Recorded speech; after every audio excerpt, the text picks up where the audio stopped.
शुरू कर दे। अपन प्राचीन भारत के इतिहास जानने के जो स्रोत पढ़ाए थे उनमें साहित्यिक स्रोतों पर अपन बात कर ली थी। साहित्यिक स्रोत और दूसरा है पुरातात्विक स्रोत। पुरातात्विक स्रोत। तो आज हम पुरातात्विक स्रोतों के बारे में अध्ययन करेंगे। साहित्यिक स्रोतों में जो अपन बातें करी थी, वेद, पुराण, वेदांग, उपनिषद, आरण्यक ग्रंथ, इसके अलावा जो पुरातात्विक स्रोत होते हैं ये सटीक स्रोत होते हैं, ये प्राथमिक स्रोतों के अंतर्गत रखे जाते हैं। कि शायद जैसे स्रोत दो प्रकार के होते हैं ना, प्राइमरी डाटा और सेकेंडरी डाटा। तो पुरातात्विक स्रोतों को प्राइमरी डाटा के रूप में हम कह सकते हैं। तो सबसे पहले पुरातात्विक स्रोतों में जो आता है वो आते हैं अभिलेख। अभिलेख, शिलालेख। क्या आते हैं? अभिलेख या शिलालेख। नंबर 2 स्मारक। नंबर 3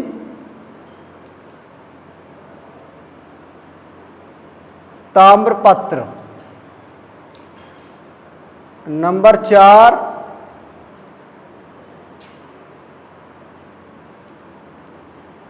मुद्राएं।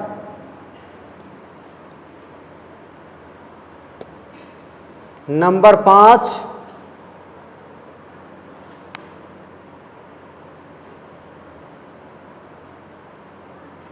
मृद भांड।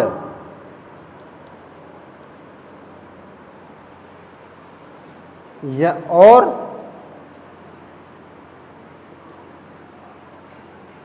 कलाकृतियां।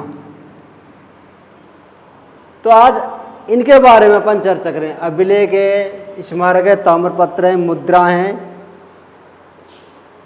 और सिक्के हैं, कलाकृति और मिट्टी के बर्तन जिसको अपन मृद भांड कहते हैं, इनके बारे में आज हम चर्चा करेंगे। सबसे पहले अभिलेख आते हैं।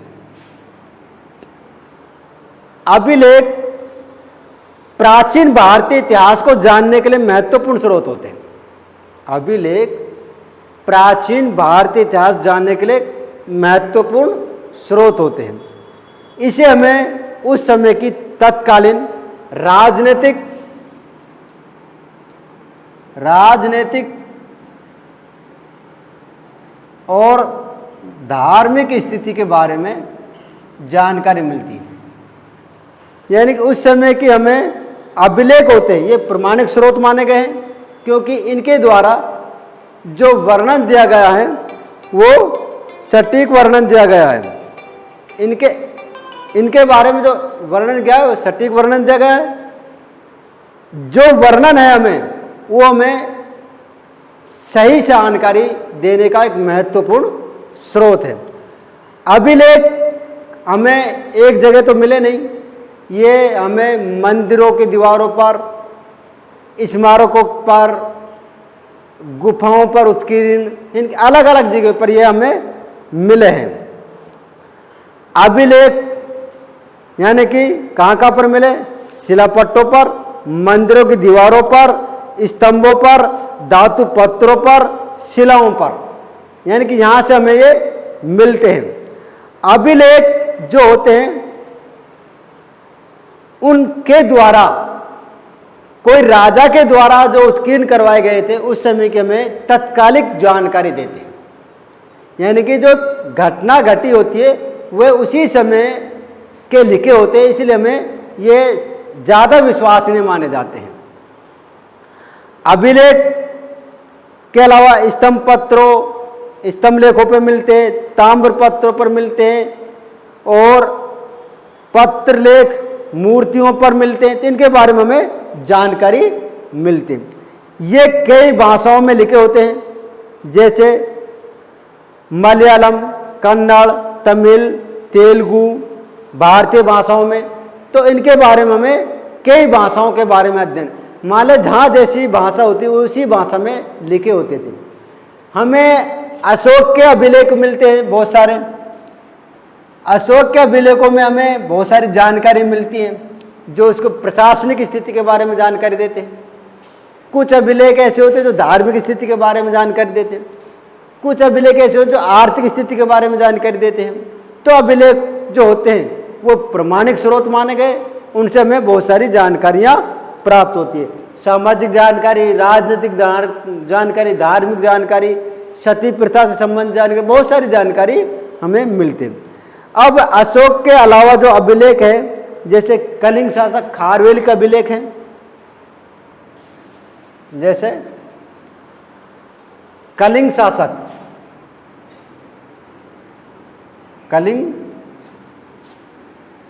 शासक खारवेल का हाथी गुफा अभिलेख, हाथी गुफा अभिलेख,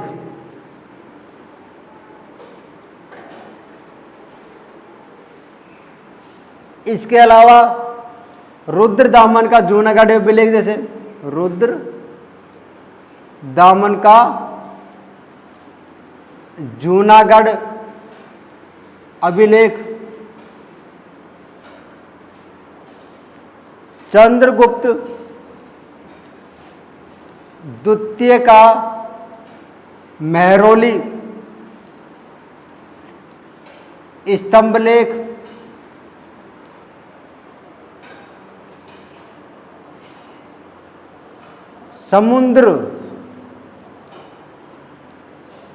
समुद्रगुप्त का प्रयाग प्रशस्ति इलाहाबाद में,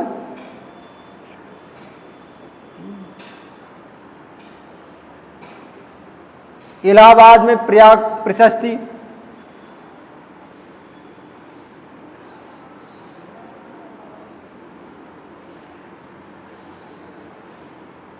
इलाहाबाद में प्रयाग प्रशस्ति।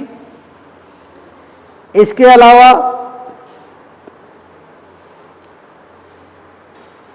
स्कंदगुप्त का भीतरी अभिलेख, चालुक्य नरेश पुलकेशिन द्वितीय की एहुल प्रशस्ति, प्रतिहार नरेश महिर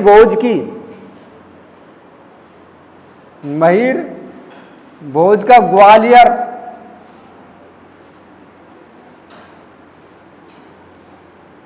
प्रशस्ति। तो इस प्रकार के हमें इनके बारे में हमें जानकारी मिलती है।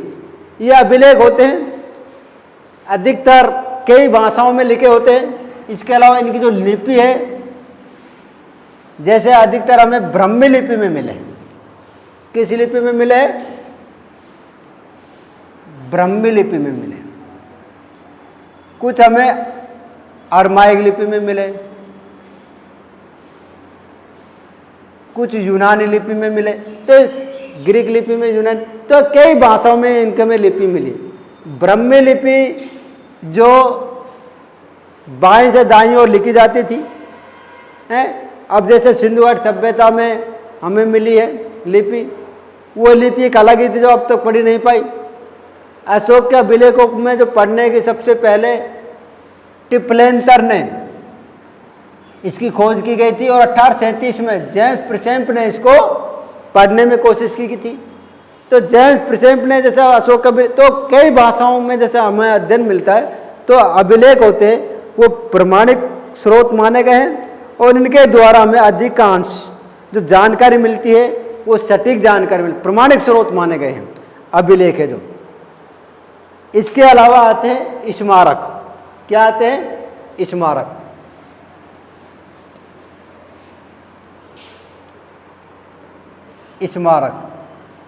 स्मारक होते हैं जैसे प्राचीन भवन बनाए जाते थे, उन भवनों से जो जानकारी मिलती है, जैसे प्राचीन भवनों हैं, मूर्तियों हैं, भग्नावशेष है, इनके बारे में जो हमें जानकारी मिलती है उसमें राजनीतिक स्थिति पर प्रकाश डाला जाता है। भग्नावशेष से राजनीतिक स्थिति पर। दूसरी बात, राजनीतिक स्थिति के साथ साथ आर्थिक स्थिति का भी पता चलता है। भाई जो उसके पास पैसा होगा तो भवन बना सके, स्मारक बनवाएगा, मूर्ति बनवाएगा, हैं, जिनके पास पैसे नहीं हो तो कहाँ से बनवा पाएगा। तो इससे हमें राजनीतिक स्थिति के साथ साथ आर्थिक स्थिति पर भी प्रकाश पड़ता है। इसके अलावा हमें उनके धर्म और आध्यात्मिक स्थिति के बारे में पता चलता है। भाई किसी राजा ने स्मारक के अलावा मूर्तियां बनवाई, कौन से धर्म को उसने प्रतिष्ठित, शिव की मूर्ति है तो हिंदू धर्म से संबंधित है, बौद्ध की मूर्ति है तो बौद्ध धर्म से संबंधित है, जैन की मूर्ति बना जैन धर्म से संबंधित है। तो इस प्रकार हमें उसके धर्म के बारे में भी हमें जानकारी मिलती है। कि मंदिरों को जिसके मंदिर बनवाएगा उसके बारे में हमें उस देव राजा के और स्मारक के बारे में पता चलता है। अब जैसे हम अब बात करते हैं प्राचीन स्मारकों में, जैसे सिंधु घाटी सभ्यता की जब खुदाई की गई थी, सिंधु घाटी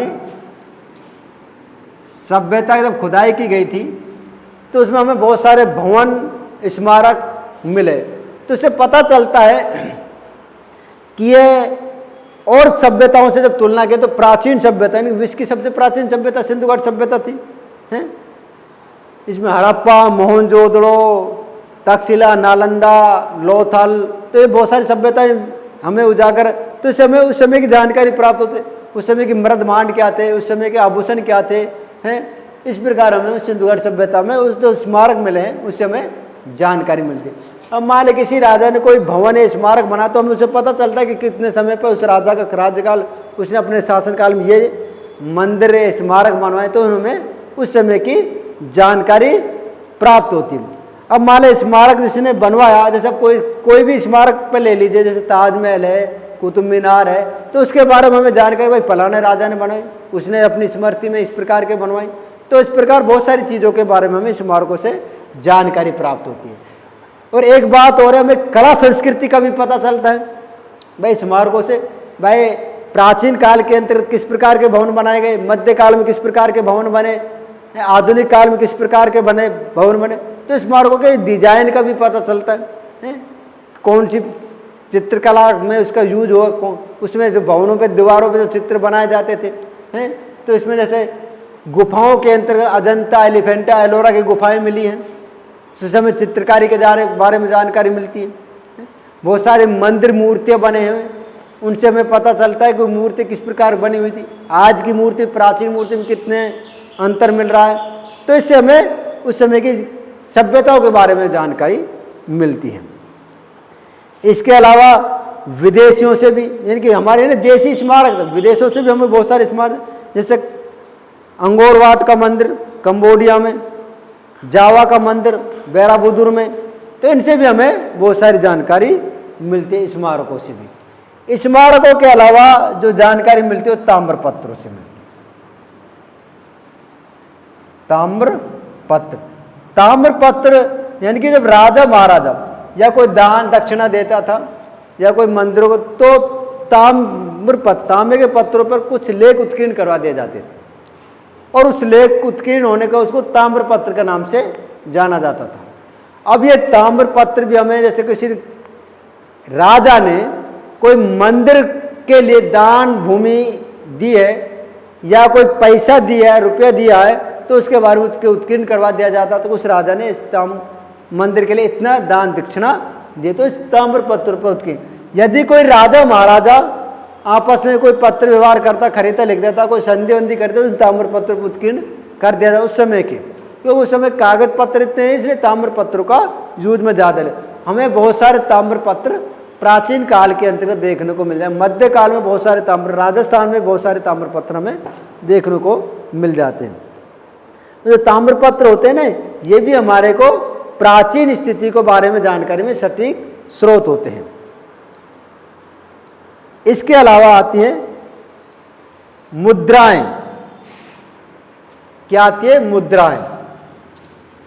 अब मुद्राएं जो होती हैं वो हमें बात करते, कुछ ऐसी मुद्राएं मिली है जो हमें शासन के बारे में 300 BC से लेकर और 300 ईसी पूर्व तक, यानी कि तो हमें जो जानकारी मिलती है हमें अधिकतर मुद्राओं से प्राप्त जानकारी मिलती है। किसी राजा ने तो अपना जो इतिहास लिखा है वो ताम्रपत्र सिक्कों के बारे में बहुत सारी जानकारी मिलती है उस राजाओं के बारे में। तो सिक्के ऐसे होते उस समय के में मुद्राएं जो तत्कालीन राजनीतिक, धार्मिक, आर्थिक, कला के रूप में जानकारी प्राप्त करते। बीजी गोखले ने तो कहा है कि सिक्के अत्यंत महत्वपूर्ण बहुमूल्य होते हैं क्योंकि इनके बिना हम विश्वसनीय इतिहास की रचना करना असंभव है, कि इनके बिना सिक्के हमारे अमूल्य स्रोत होते, इनके बिना इतिहास की रचना करना असंभव। किसने लिखा है? बीजी गोखले ने लिखा है। और सिक्कों के बारे में जो हमें जानकारी मिलती है वो सबसे पहले आर्थिक स्थिति पर प्रकाश डालता है। किस पर डालता है? आर्थिक स्थिति पर।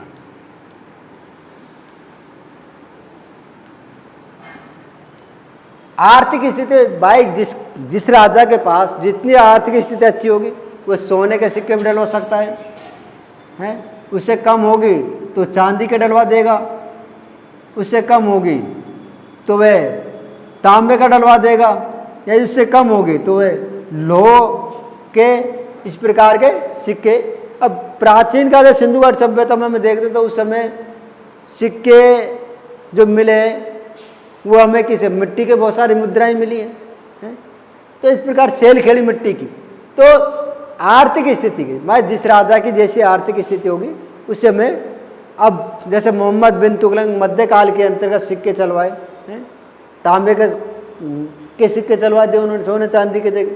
तो इस प्रकार सिक्के है होते हैं जो हमें उस समय की आर्थिक स्थिति पर सबसे ज्यादा प्रकाश डालते हैं।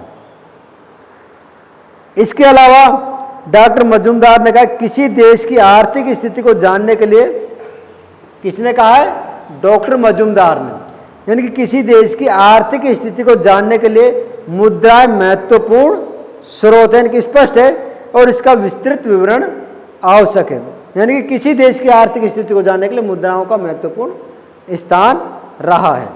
यानी कि मुद्रा आर्थिक स्थिति के साथ साथ हमें बहुत सारी स्थिति को बारे में ज्ञान कराता है, लेकिन सबसे पहले यदि हमारे पास आर्थिक स्थिति मुद्राएं नहीं है तो हमारा व्यवहार चौपट हो जाएगा, अर्थव्यवस्था गड़बड़ा जाएगी। सैनिकों को पैसे कहाँ से देगा वो है? इसके अलावा दूसरे राज्य पर अपना कब्जा कैसे जमाएगा? सब पैसे के बिना। अच्छे हथियार अस्त्र शस्त्र नहीं है, प्रशासन का ढांचा गड़बड़ा जाएगा। तो इकोनॉमिक कंडीशन होती है वो सब अर्थव्यवस्था पर टिकी हुई होती है। इसके अलावा तिथि का निर्धारण दूसरा सिक्कों में तिथि का निर्धारण।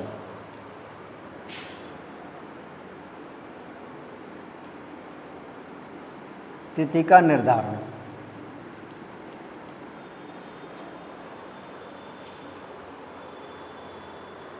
मान लीजिए कोई मुद्राओं पर कोई तिथि अंकित है, उस तिथि के आधार पर मान ले कोई राजा ने कोई सिक्का चला दिया और सिक्का पर जैसे मान ले 320 से पूर्व लिखवा दिया, 320 से पूर्व लिखवा दिया, 300 ईस्वी लिखवा दी, तो उस राजा के हमें पता चलता है कि उस समय की कौन सी तिथि उसे राजा का शासन रहा होगा। तो इस तिथि के बारे में हमें मान ले कोई राजा के ने सिक्के चलवा दिए और उस राजा को पता ही नहीं है, तो उसके बारे में हमें जानकारी, उस राजा की स्थिति के बारे में पता चलता है। जैसे कोई सूची में राजा का नाम नहीं है और उसके सिक्के मिले तो हमें पता चलेगा उस नाम कोई राजा हुआ होगा। धार्मिक स्थिति के बारे में जानकारी अगली है, तीसरा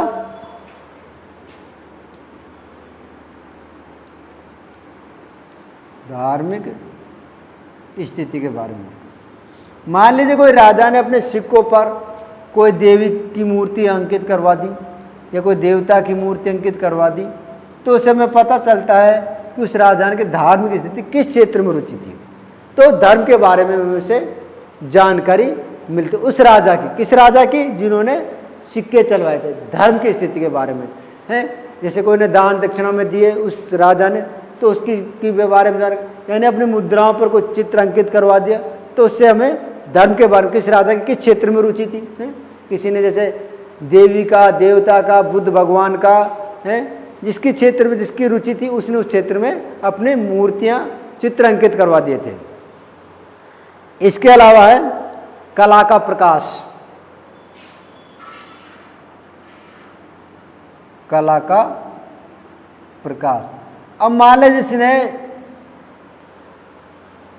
सिक्कों की जो बनावट होती है, सिक्कों पर जो चित्रकारी होती है, उसको हमें कला के बारे में जानकारी मिलती है। कई गोल्ड सिक्के मिले हैं, मान लीजिए कई चौकोर सिक्के मिले हैं, कई सिक्कों पर बनावट झाड़शाही सिक्के इस प्रकार के मिले। तो झाड़शाही सिक्के जिसको अपन बोलते हैं, किसी पर कोई राजा का चित्र अंकित करवा दिया तो उस राजा के बारे में जानकारी मिलती है। तो इस प्रकार के जो चित्र मिले हैं, कलाकृति मिली है सिक्कों पर, तो उसे में राजाओं की कला के बारे में जानकारी मिलती है। यानी कि क्षेत्र किस क्षेत्र में, मान लें किसी की कृषि के क्षेत्र में, तो उन्होंने कृषि के क्षेत्र में जानकारी दे तो झाड़शाही सिक्के जारी करवा दिए। तो किस प्रकार के क्षेत्र में उसकी जानकारी थी कला के बारे में, तो उससे हमें कला के बारे में पता चलता है, पेंटिंग के बारे में पता चलता है। इसके अलावा साम्राज्यों का निर्धारण, अगला पॉइंट है 5वां, साम्राज्य की सीमाओं का निर्धारण। 5वां, साम्राज्य की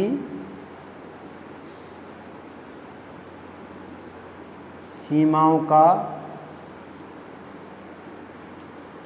निर्धारण। साम्राज्य की सीमाओं का निर्धारण। मान लीजिए किसी राजा के सिक्के, मान लीजिए इसका साम्राज्य यहां तक है और दूसरे का साम्राज्य यहां तक है, उनके सिक्के इस क्षेत्र में मिल रहे हैं पूरे में, तो उसका साम्राज्य का पता चलता है कि साम्राज्य यहां तक फैला हुआ था। यदि उसके सिक्के इस क्षेत्र में भी मिले हैं तो या तो उसका साम्राज्य इस क्षेत्र में भी रहा होगा या कि फिर उसका व्यापार लेन देन इस क्षेत्र से भी रहा होगा। तो उससे हमें सीमाओं का निर्धारण के बारे में जानकारी मिली। जैसे हमें गुप्त काल के सिक्के बयाना से मिले हैं, तो उससे हमें पता चलता है कि बयाना पे गुप्तों का साम्राज्य रहा होगा। तो इससे हमें सिक्कों की सीमाओं का निर्धारण, मान लो उस क्षेत्र के राजा के सिक्के उस एक ही इलाके में सबसे ज्यादा मिले हैं, तो उससे हमें पता चलता है कि उसका साम्राज्यिक सीमाओं यहाँ तक रहा।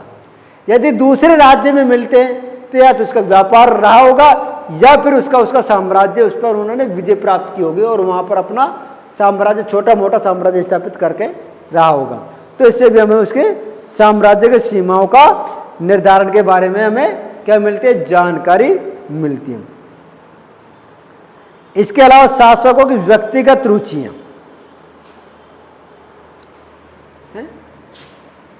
अगला है 6ठा, शासकों की व्यक्तिगत रुचियां।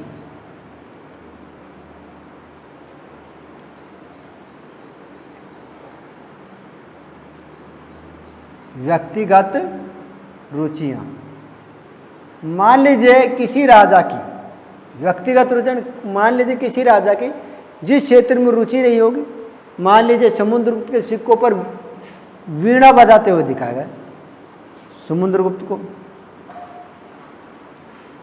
तो इससे हमें पता चलता है कि उसकी वीणा के क्षेत्र में रुचि होगी, संगीत के क्षेत्र में उसकी रुचि होगी। इसके अलावा बहुत सारे ऐसे भी जानकारी मिलती है समुद्रगुप्त के अलावा भी, जैसे अकबर को नंगाड़ा में रुचि थी, समुद्रगुप्त की वीणा बजा में, किसी की नाव के चित्र मिले तो उससे हमें जलयान के बारे में उसकी रुचि होगी। तो इस प्रकार अलग अलग क्षेत्र में उसकी व्यक्तिगत रुचि भी हमें उजागर होती है।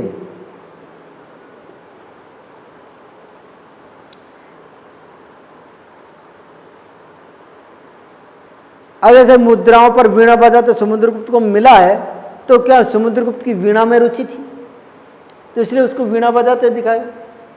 तो हमें शासकों की व्यक्तिगत रुचियों के बारे में भी हमें जानकारी किससे मिलती है, सिक्कों से मिलती है। इसके अलावा नवीन तथ्यों का प्रकाश में लाना, 7वां है नवीन तथ्यों को प्रकाश में लाना। नवीन तथ्य, मान लीजिए अभी मैंने थोड़ी देर पहले चर्चा भी की थी, बात भी की थी, कोई राजा का यानी कि वंशावली में कोई राजा का नाम नहीं है और उसके सिक्के मिल गए हैं, तो उसको हमें उजागर होता है। अब जैसे रामगुप्त एक राजा हुआ था, उदाहरण गुप्त वंश में एक रामगुप्त एक राजा हुआ था और रामगुप्त के हमें उसमें गुप्त वंश की सूची में नहीं मिलता, लेकिन उसके सिक्के मिले। ध्रुव देवी, ये रामगुप्त के कुछ सिक्के मिले हैं, तो इससे हमें पता चलता है कि रामगुप्त के नाम को कोई राजा भी रहा होगा। तो नवीन तथ्य एक प्रकाश में आ गया। तो इससे क्या रामगुप्त की ऐतिहासिकता के बारे में जानकारी मिली। यदि हमको नवीन तथ्य सिक्के नहीं होते तो हमें कुछ ऐसी चीज होती है जो सिक्कों के बारे में हमें जानकारी मिलती है और उसमें नहीं होता है, इतिहास में उसका उल्लेख नहीं दिया गया और उसके सिक्के मिल जाते हैं, तो उससे हमें जानकारी मिलती है। अगला है विदेशों से संबंध। 8वां, विदेशों से संबंध।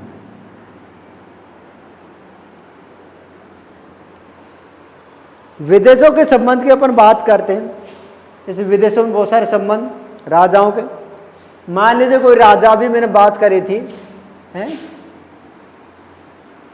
दूसरे राज्य से यदि उसके सिक्के मिल रहे हैं, तो उसे क्या पता चलता है कि उस राज्य की सीमाओं से संबंध अच्छा रहा कि बुरा रहा, उसके व्यापार वाणिज्य वहाँ तक फैला हुआ था।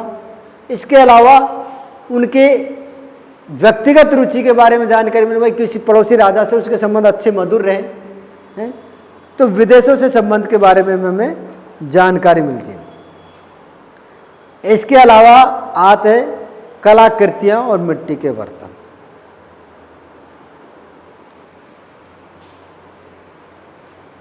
कलाकृति और मिट्टी के बर्तन। अब मान लें मृद भांड है, कलाकृति और मिट्टी के जो बर्तन मिले हैं उससे भी हमें जानकारी मिलती है। यानी कि कहीं पर हमें गेरू वर्ण के मिले हैं, कहीं पर चित्रित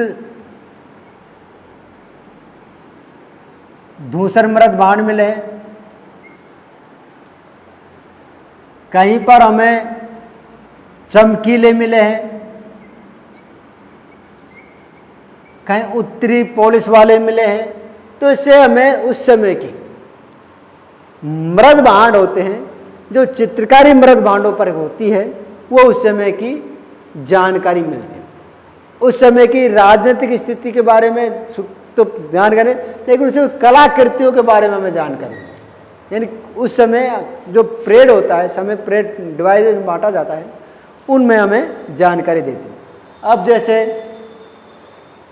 हड़प्पा सभ्यता में, ऋग्वैदिक सभ्यता में, उत्तर वैदिक सभ्यता में हमें मृद भांडों के बारे में से हम जानकारी मिली। कहीं गेरुवर्ण के मृद भांड मिले, कहीं उत्तरी पॉलिश वाले मिले, कहीं चमकीले चित्रदान मिले। तो इस समय हमें मृद भांडों के बारे में भी हमें जानकारी मिलती है। जो मिट्टी के बर्तनों पर जो मूर्तियाँ बनाई जाती है, कलाकृति बनाई जाती है, जो पेंटिंग की जाती है, उसे हमें उनकी अभिरुचि या उसके बारे में हमें जानकारी देते हैं।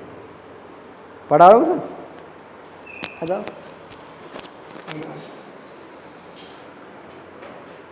कितनी देर की होगी पता लगता है क्या?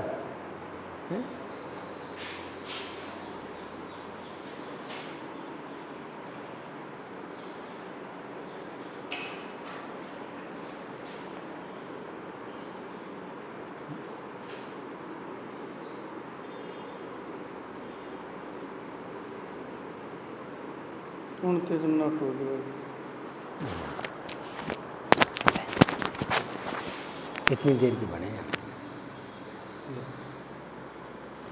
पता रहेगा?